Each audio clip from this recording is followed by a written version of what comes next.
It seems China has become the lifeboat of the South African economy and its governing ANC party. Chinese investments and loans worth $14 billion have been negotiated this year alone. And get this, a Chinese gift stimulus worth $24 billion, no strings attached. Did the South African government just sold out the country to the Chinese, or is South Africa about to become the next economic miracle in the global economy? More importantly, is this gift stimulus a Trojan horse? Hello and welcome to Politics Unhinged. I'm your host, Frederick Gotze.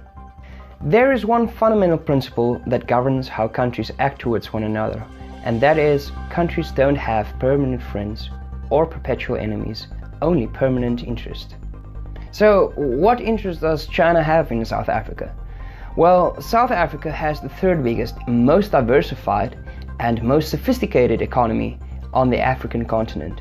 The country boasts vast mineral reserves and has a well-developed financial sector. And all these factors help in doing business with this regional hegemon and makes this country a desirable source of raw minerals and a convenient market for Chinese exports. Besides also being a natural port of entry into the African market, South Africa holds considerable economic and political influence over its neighbors in sub-Saharan Africa. Interest dictates strategy, and so South Africa is crucial to China's short and long-term strategies in Africa.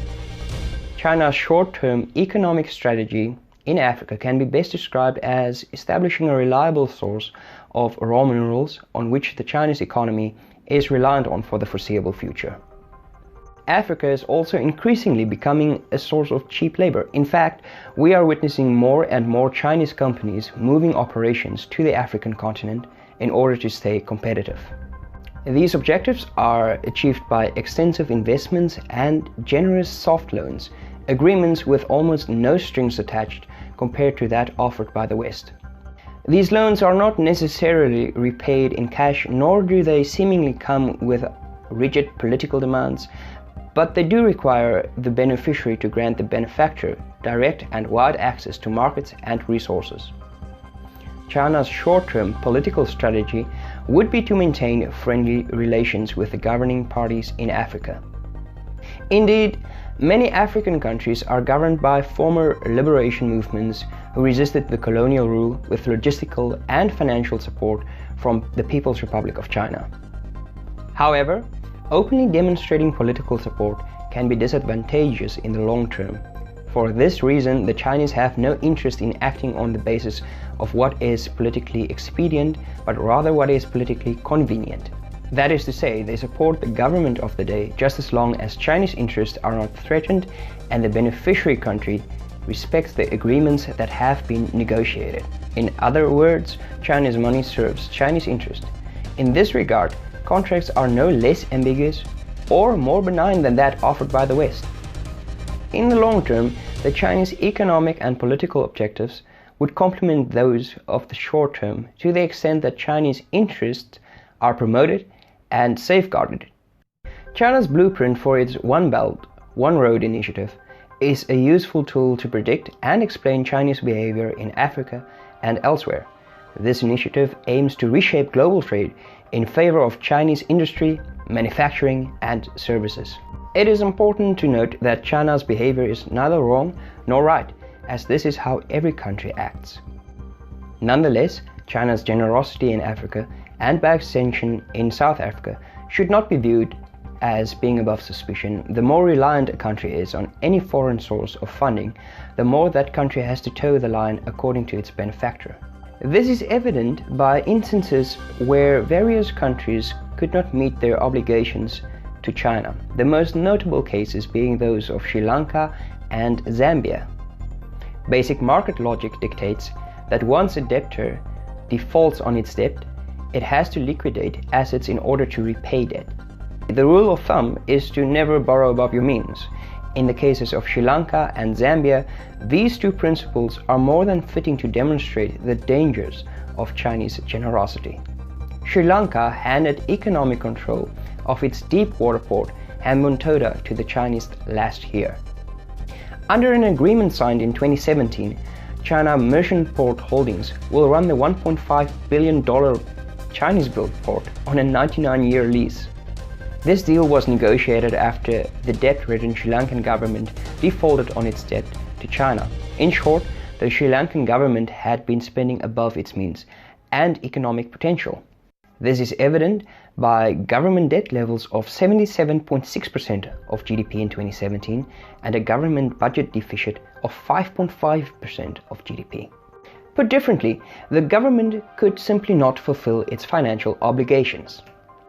In an effort to turn the situation around, the Sri Lankan government signed agreements with China that swapped loans for equity, transforming China into an owner of major infrastructure projects like Sri Lanka's major port, a key outpost in the Indian Ocean for Beijing. Faced with similar economic and financial challenges, China's soft loans and generous investments were all too welcome in Zambia. These loans and investments were to herald the dawn of invigorated economic growth that would put Zambia on the path of rapid industrialization and development.